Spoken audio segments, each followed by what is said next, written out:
L'Asie, la plus grande et la plus variée des masses terrestres de notre planète, offre des découvertes peu communes, allant de possibles indices de sacrifice humain au rôle des démons dans la préhistoire.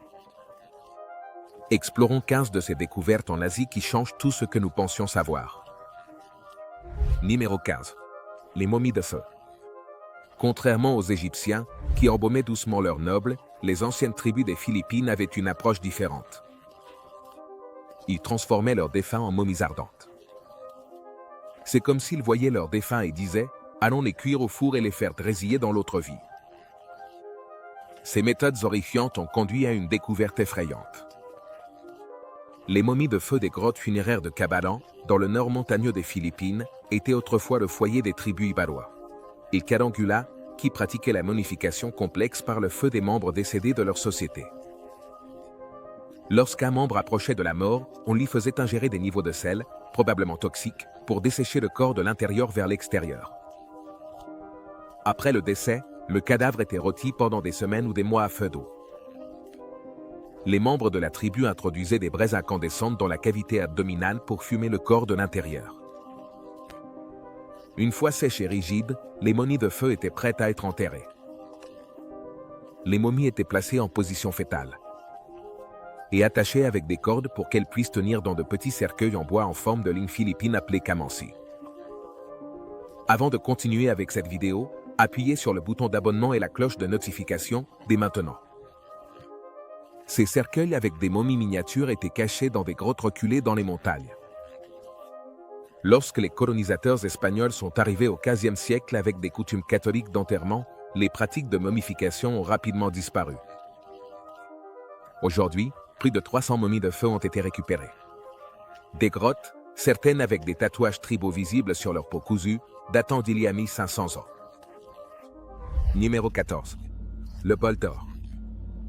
En 1958, des archéologues du nord-ouest de l'Iran fouillaient parmi les restes calcinés de la forteresse incendiée de l'âge du fer, connue sous le nom de Hirba, ou Ezar, près de la moderne Paranchar. Lorsqu'ils firent une découverte magnifique mais effrayante parmi les décombres, ils découvrirent un bol en or brisé datant de plus de 3000 ans. Une fois que la nouvelle de l'ancien trésor parvint à la presse, elle attira beaucoup d'attention en raison de son histoire de fond dramatique. Le bol en or, décoré de scènes, appartenait aux États royaux d'Urartu, un royaume de l'âge du fer centré autour du lac de Van en Arménie. À en juger par le style artistique, il date d'environ 800 avenue Jésus-Christ.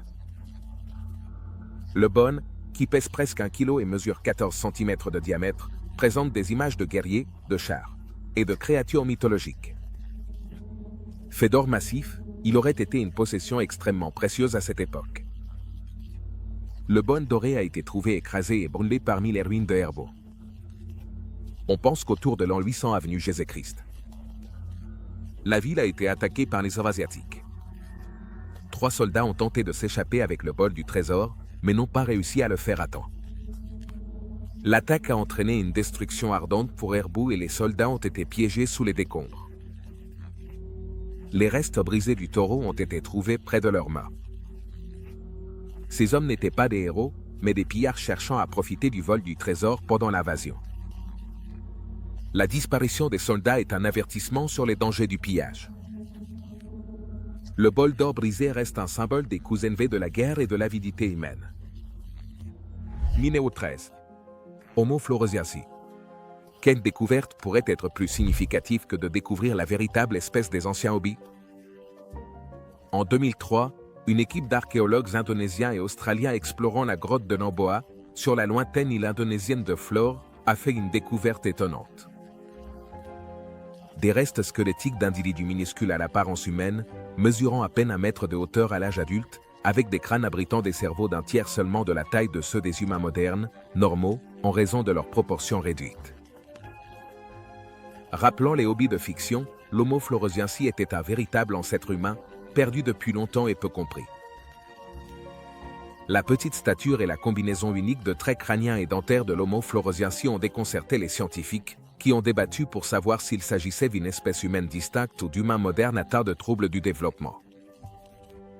Des recherches récentes ont confirmé qu'il s'agissait d'une lignée humaine primitive qui a habité les îles tropicales jusqu'à il y a 50 000 ans, se chevauchant avec notre espèce, malgré sa petite taille corporelle et cérébrale. Il y a plus de 3 millions d'années, à l'époque des ancêtres australopithèques de Lucie, il existait une espèce séparée de la lignée humaine moderne, appelée Homo floresiensis. Malgré sa petite taille, cette espèce a démontré son intelligence en utilisant des outils en pierre et en maîtrisant le feu. Pendant des milliers d'années, ils ont réussi à prospérer sur l'île avec des ressources limitées. L'existence de cette espèce remet en question de nombreuses suppositions sur la taille du cerveau, la cognition et l'évolution humaine. Numéro 12. Le démon sur une tablette d'argile. En 2020, les archéologues ont annoncé la traduction d'une tablette d'argile vieille de 2700 ans. Découverte des décennies auparavant dans l'ancien sanctuaire de la grotte d'Assyrie. La tablette singulière représente un démon appelé Tézédui et est inscrite avec des descriptions d'un ancien rituel d'exorcisme. La tablette fournit des données peu communes sur la démonologie mésopotamienne et la médecine populaire de l'époque. La tablette a été découverte pour la première fois au milieu du XXe siècle à l'intérieur d'une grotte souterraine située dans le nord de l'Irak. Cette grotte sacrée faisait partie d'un complexe de temples plus vaste dédié au dieu national, l'assyrien Ashkelon, et à la divinité Eleminurta.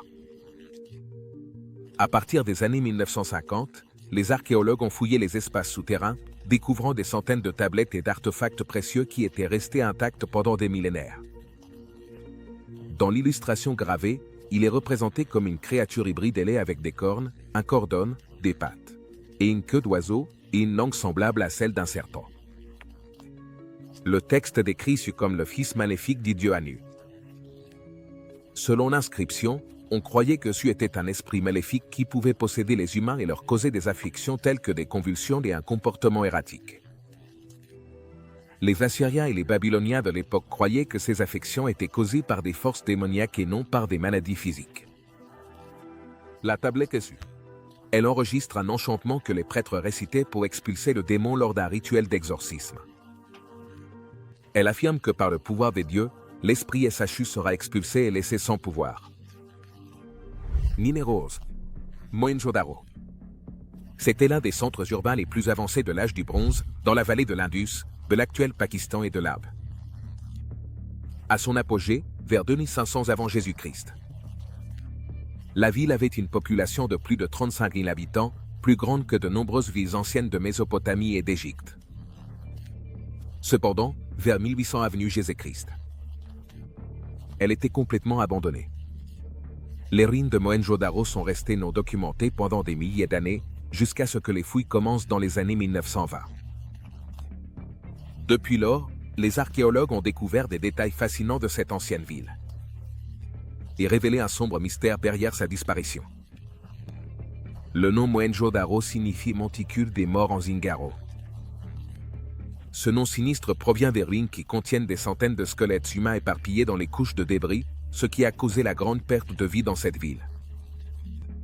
Il y a également eu des évacuations massives, mais beaucoup n'ont pas réussi à s'échapper à temps. D'autres théories suggèrent une invasion et une conquête par des tribus nomades indo-aryennes à cette époque. Les restes osseux montrent des signes de violence, comme des blessures sur les crânes et des squelettes dans les rues. Des analyses chimiques ont trouvé des traces d'armes incendiaires. Mohenjo-Daro a été incendié et pillé par des envahisseurs qui ont peut-être utilisé une forme de guerre chimique. Bien que le changement climatique et les catastrophes naturelles aient pu contribuer, des preuves archéologiques indiquent que les habitants de Mohenjo-Daro ont également connu une fin violente. Le tumulus de cadavres montre la brutalité de ces terres anciennes. Numéro 10. Les tablettes Anunnaki. La théorie des anciens astronautes se demande si des êtres extraterrestres ont visité la Terre dans le passé, influençant la croyance en des dieux et l'émergence de civilisations anciennes. Les défenseurs de cette théorie pointent les pyramides égyptiennes comme preuve de connaissances technologiques supérieures transmises par des visiteurs extraterrestres. Il y a des millénaires. Des tablettes cunéiformes ont également été trouvées en Irak, qui prouveraient supposément la présence de ces anciens extraterrestres sur Terre. Ces tablettes sumériennes, vieilles de plus de 6000 ans, décrivent les Anunnaki, une race supérieure qui est venue sur Terre à la recherche d'or. Selon les traductions, ces êtres ont modifié génétiquement les premiers humains pour qu'ils soient leurs esclaves dans les mines d'or. Il est également dit que les dieux Anunnaki ont eu des descendants semi-divins appelés Néphilim. De plus, ils ont apporté des technologies et des connaissances avancées qui ont donné naissance à la civilisation mésopotamienne. La théorie de l'astronaute ancestral suggère que les tablettes Anunnaki décrivent une intervention extraterrestre sur Terre au début de l'humanité. Selon cette théorie, les connaissances sumériennes en mathématiques et en astronomie indiquent une influence extraterrestre plutôt qu'un développement humain indépendant. Bien que controversées, les tablettes Anunnaki reflètent le désir humain d'expliquer nos origines et notre connexion avec le cosmos. Bien que nous ne puissions pas confirmer l'existence d'anciens extraterrestres au-delà de notre imagination collective, la fascination pour les possibilités fantastiques. Merci. Nous pousse à chercher des réponses sur nos débuts mystérieux. Numéro 9. Chambre cachée du Taj Mahal. Le Taj Mahal, à Agra, en Inde, est célèbre pour son architecture islamique élégante et ses origines romantiques. Il a été construit au XVIe siècle par l'empereur moghol Shah Jahan comme un monument pour exprimer son profond amour pour sa femme, Mumtaz Mahal. Bien qu'il ait été déclaré patrimoine mondial de l'UNESCO, il existe des légendes sur des chambres cachées à son niveau inférieur qui n'ont jamais été ouvertes. Certains nationalistes et chercheurs hindous croient que le Taj Mahal a été construit sur un ancien temple hindou dédié à Shah. Ils soutiennent que Shah Jahan a pris possession d'un lieu sacré hindou et a construit le Taj Mahal dans le cadre de la conquête moghole et la répression religieuse en Inde. D'autres récits décrivent comment Shah Jahan avait l'intention que le Taj Mahal soit sa propre tombe, luxueuse et porte vers le paradis. Les écrits contemporains mentionnent que les mausolées moghols avaient souvent des chambres inférieures pour les tombes de nobles et de membres de la royauté. Plusieurs récits des années 1600 décrivent le Taj Mahal comme un bâtiment à plusieurs étages, y compris des niveaux inférieurs complexes. Cependant, de nos jours, les visiteurs ne peuvent voir que les cénotaphes au niveau principal. En 2015, l'étude archéologique de l'Inde a exploré les salles serrées du niveau inférieur du Taj Mahal en utilisant un radar à pénétration de sol. Les explorations ont révélé une chambre cachée importante derrière les murs, mais il n'est pas permis d'explorer ou de percer dans le niveau inférieur par crainte d'endommager le bâtiment. Par conséquent, le contenu et la finalité de ces chambres cachées restent un mystère. Numéro 8. Ossement de Bédé d'Ashkelon. L'ancien port maritime d'Ashkelon, situé sur la côte sud d'Israël, au bord de la mer Méditerranée, était un important centre commercial à l'âge du bronze et à l'âge du fer. Les fouilles sur le site ont révélé des reliques de sa longue histoire depuis le néolithique. En 1987, l'archéologue Laurence Stagiaire a fait une découverte troublante. Sous une maison de bain romaine, il a trouvé un égout obstrué par des ossements de bébés humains. Des recherches ont révélé plus de 100 squelettes infantiles dans le drain sous la maison de bain. Les études ont déterminé que les bébés, âgés de nouveau-nés à 3 mois, sont morts peu après leur naissance. Les tests de datation indiquent que les bébés ont été déposés entre les 3e et 4e siècles avenue Jésus-Christ. Les archéologues ont théorisé que la maison de bain pouvait avoir été un bordel où les femmes se débarrassaient des bébés non désirés. Dans certaines cultures, les nouveau-nés n'étaient pas considérés comme pleinement humains, donc l'infanticide était une pratique courante. Cela impliquait d'abandonner l'enfant à son sort. Cependant, les restes d'Ashkelon ne montraient aucun signe d'exposition ou de mort naturelle. Au contraire, ils semblaient avoir été délibérément assassinés, avec les crânes fracassés et les membres extirpés. Cet infanticide brutal a probablement été réalisé par les mères ou les servantes. Étant donné l'emplacement sous la maison de bain, l'égout offrait un endroit pratique pour cacher les petits cadavres loin de la vue du public. Numéro 7. Le pilier suspendu. On trouve un bâtiment intrigant du XVIe siècle appelé l'Apakshi, dans le district d'Anantapur, en Andhra Pradesh. Bien que de beaux exemples du style architectural Vijayanagara abondent ici, un pilier en particulier situé à l'intérieur du temple émerveille les visiteurs. Connu sous le nom de pilier suspendu, cette colonne semble suspendue magiquement dans l'air, sans aucune traverse au support visible. En dessous. En s'approchant du pilier suspendu, les visiteurs peuvent vérifier qu'il y a un espace de tous les côtés, en passant des objets en dessous, comme une écharpe, une feuille de papier ou même un bras humain. Le pilier semble suspendu, sans gravité, mais en réalité, c'est une illusion architecturale. La colonne est directement connectée au plafond et contient une poutre porteuse cachée dans ses sculptures. Construire ce canular sans machine moderne démontre une ingéniosité remarquable. Le tour optique a survécu plus de 400 ans depuis que le temple a été achevé. Avec le secret du pilier suspendu intact, les concepteurs ont combiné créativité et connaissances structurelles pour réaliser quelque chose d'apparemment impossible. Bien que son secret soit connu, le pilier suspendu reste fascinant et étonnant pour ceux qui le voient. Des siècles plus tard, des lieux architecturaux comme le temple Lapakshi exemplifient la sophistication artistique et la capacité d'ingénierie des anciens constructeurs indiens.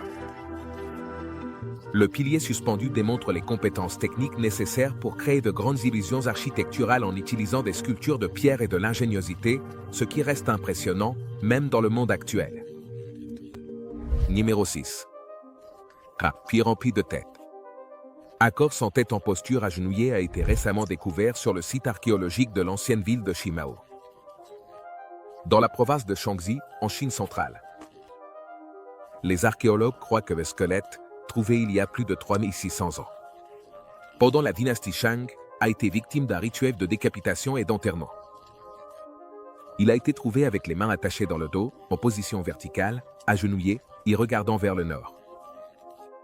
À proximité, il y avait un tas de plus de 80 têtes humaines séparées de leur corps.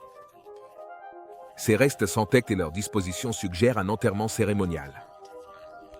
Après une exécution par décapitation, selon les archives de la capitale de la dynastie Shang, à Jingsu, on sait que les rois avaient l'habitude de sacrifier et d'enterrer des serviteurs et des esclaves, en particulier des étrangers de terre conquise, en hommage à leurs ancêtres et dieux. Dans une fosse funéraire à Jingsu, plus de 300 victimes sacrifiées ont été trouvées enterrées ensemble. Bien que l'identité du squelette agenouillé ne soit pas connue, les archéologues soupçonnent qu'il s'agissait probablement d'un captif d'une tribu rivale sacrifié lors de la construction de la ville de Shimao. Les corps disposés et les têtes coupées reflètent l'extrême brutalité des rois Shang dans leur expansion impériale et leur contrôle sur les populations conquises. Ces pratiques macabres, comme les décapitations rituelles, avaient une double fonction, offrir des tribus humains aux dieux pour assurer leur faveur divine, et utiliser la terreur et la domination pour maintenir la population soumise et obéissante. Numéro 5. L'ancien bois vivant. En 2016, une équipe de spéléologues a découvert une forêt souterraine à Guangxi, en Chine. Cette ancienne forêt se trouve dans 3 dolines connectées par des grottes, près du comté de Fanshan. Les arbres de cette forêt mesurent jusqu'à 40 mètres de haut et ont vécu dans l'obscurité totale pendant plus de 2800 ans. Les grottes sont inaccessibles aux humains et ne peuvent être explorées qu'avec des caméras à distance. Les images ont révélé des piliers de pierre, du calcaire et une végétation luxuriante. Ces arbres millénaires prospèrent grâce à la lumière du soleil filtrée à travers les grottes. Le sol de la caverne et les parois de la falaise sont couverts d'une végétation dense de plantes spécialisées comme les bégonias, les fougères et les mousses. En raison de l'inaccessibilité et de l'isolement du gouffre, de nombreuses espèces végétales inconnues de la science peuvent y exister. Et nulle part ailleurs sur Terre sans intervention humaine. L'écosystème souterrain a évolué de manière unique pendant des millénaires, avec une ancienne forêt abritant des organismes rares et une diversité génétique. Cela fournit des indices précieux sur l'adaptation, la survie et les origines de la flore régionale. Malheureusement, le secret entoure les emplacements des gouffres pour éviter les pillages. Des équipes spécialisées sont nécessaires pour documenter et préserver cette merveille naturelle avant de permettre l'accès au public. Cette ancienne forêt reste dans l'obscurité, étant une source de jeunesse avec une flore exotique, dans un paysage primitif et intact, isolé du monde extérieur pendant plus de 28 siècles. Numéro 4. Crâne extraterrestre. En 2014, des archéologues ont découvert 3 crânes allongés étranges dans une sépulture près de Yangju, la capitale de l'ancien royaume coréen. 2 Sia, datant de plus de 1500 ans. 2 crânes montraient des signes évidents de déformation crânienne artificielle, mais le 3e avait des proportions vraiment étranges et extraterrestres, sans aucune preuve claire de ligature ou de modification. La déformation crânienne consiste à déformer la forme naturelle du crâne par une compression prolongée, ce qui est généralement obtenu en attachant fermement la tête d'un bébé avec un matériau rigide pendant une période de plusieurs mois à des années. De nombreuses cultures pratiquaient l'attache de la tête, ce qui donnait lieu à des crânes allongés pouvant atteindre 45 cm de longueur. Cependant, les proportions normales sont maintenues. En revanche, le crâne Jungju mesurait 33 cm de long, mais seulement 13 cm de large, soit 25% plus long que ce qui peut être obtenu, même avec une attache crânienne extrême. Rien de semblable n'avait été trouvé. Les anthropologues étaient déconcertés par les proportions anormales du crâne. Sans preuve de déformation délibérée. Pourrait-il s'agir d'une nouvelle espèce humaine ou d'un hybride? Les tests ADN n'étaient pas concluants et aucun artefact n'a été trouvé pour indiquer l'ascendance ou l'origine des restes. Bien que les causes exactes des dimensions extraterrestres du crâne soient inconnues, cette découverte remet en question les suppositions sur la diversité morphologique des anciennes populations humaines. Numéro 3. Le mystère de Meijishan. Creusé dans les falaises de la province occidentale chinoise du Gansu, Meijishan est un vaste complexe de temples bouddhistes en grotte. Construit il y a plus de 1500 ans, sous les dynasties Wei et Sui du Nord. À l'intérieur de ces 194 grottes taillées à la main, il existe plus de 7200 statues colorées, bouddhistes et bas-reliefs, ainsi que d'anciens murales répartis sur plus de 10 000 mètres. Ce qui représente l'une des plus grandes et mieux conservées collections d'art bouddhiste de l'époque dans toute la Chine. Cependant, au-delà de l'immense taille et de la beauté de Yishan, se cache une mystique métaphysique plus profonde qui continue de laisser perplexes les archéologues et les chercheurs. En particulier, de nombreuses statues complexes, poses et gestes des mains, codifiaient un symbolisme caché qui servait de communication ésotérique pour préserver des connaissances spirituelles profondes. Accessibles uniquement aux pratiquants initiés, ces mudras cryptiques représentaient des idées mystiques, bien au-delà de la compréhension du peuple ordinaire. Les chercheurs tentent encore de déchiffrer les significations cachées des grottes. Les caractéristiques architecturales particulières dans les tunnels, comme des piliers irréguliers, des sols inclinés, des niches de différentes tailles et des tracés désorientants, semblent également conçus pour manipuler la perception et mener l'esprit vers des vérités transcendantes. Quelles révélations insondables les anciens chercheurs ont-ils découvertes dans ces espaces ésotériques perdus dans le temps? Étant donné le manque d'histoire documentée, nous ne pouvons que spéculer sur la manière dont le grès est arrivé à Meijishan il y a plusieurs siècles à travers de longues distances. Numéro 2. L'armée de terre cuite. L'armée de terre cuite fait référence aux milliers de sculptures en céramique grandeur nature, représentant des soldats, des chevaux et des chars, découvertes près du complexe funéraire du premier empereur de Chine, Qin Shi Huang. Située près de la ville de Hongzhou, l'immense armée enterrée, avec plus de 8000 soldats, protégeait l'empereur dans l'au-delà après sa mort il y a plus de 2200 ans. Les figures de l'armée étaient élaborées avec maîtrise et expression vivante, portant des vêtements militaires stylisés. Chaque visage était unique, et les figures appuyaient des généraux, des archers et des soldats d'infanterie. En l'an 210 avenue Jésus-Christ, à l'âge de 49 ans, l'empereur mourut subitement lors d'un voyage, probablement empoisonné. Selon ses décrets, le tombeau royal fut scellé, contenant des trésors et des répliques de son domaine terrestre. L'armée de terre cuite fut enterrée en formation de bataille autour du tombeau, dans 3 fosses souterraines, couvrant plus de 20 000. Les fosses restèrent oubliées pendant des millénaires, jusqu'à ce que des agriculteurs locaux déterrent des fragments des figures en 1974. Depuis lors, plus de 2000 guerriers de terre cuite ont été identifiés grâce à des fouilles méticuleuses qui se poursuivent jusqu'à aujourd'hui. Selon les archives, il est probable que plusieurs milliers d'autres restent enterrés et attendent d'être découverts. En plus des figures, de véritables armes ont été trouvées, comme 40 000 épées en bronze, des pointes de flèches et des roues de chars qui témoignent de la puissance militaire avancée de Qin Shi Huang. Numéro 1. Le monde des fées de la Chine ancienne.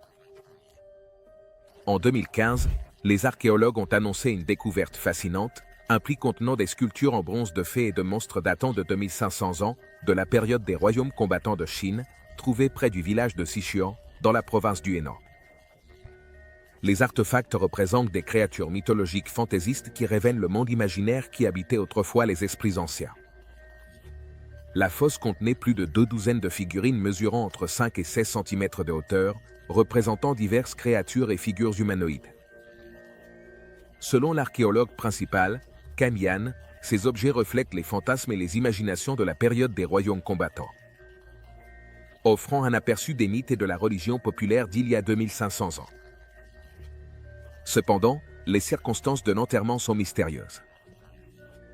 Les figurines ont été intentionnellement endommagées avec des coupures et des fragments avant d'être déposées dans la fosse. Certaines ont été brûlées et détruites. La destruction rituelle d'objets se produit fréquemment pour les retirer du monde humain et permettre à leurs esprits de passer dans l'au-delà. Les sculptures de l'Ada ont été animées par des forces spirituelles désormais libérées à travers la destruction. Merci de nous avoir regardés et à la prochaine.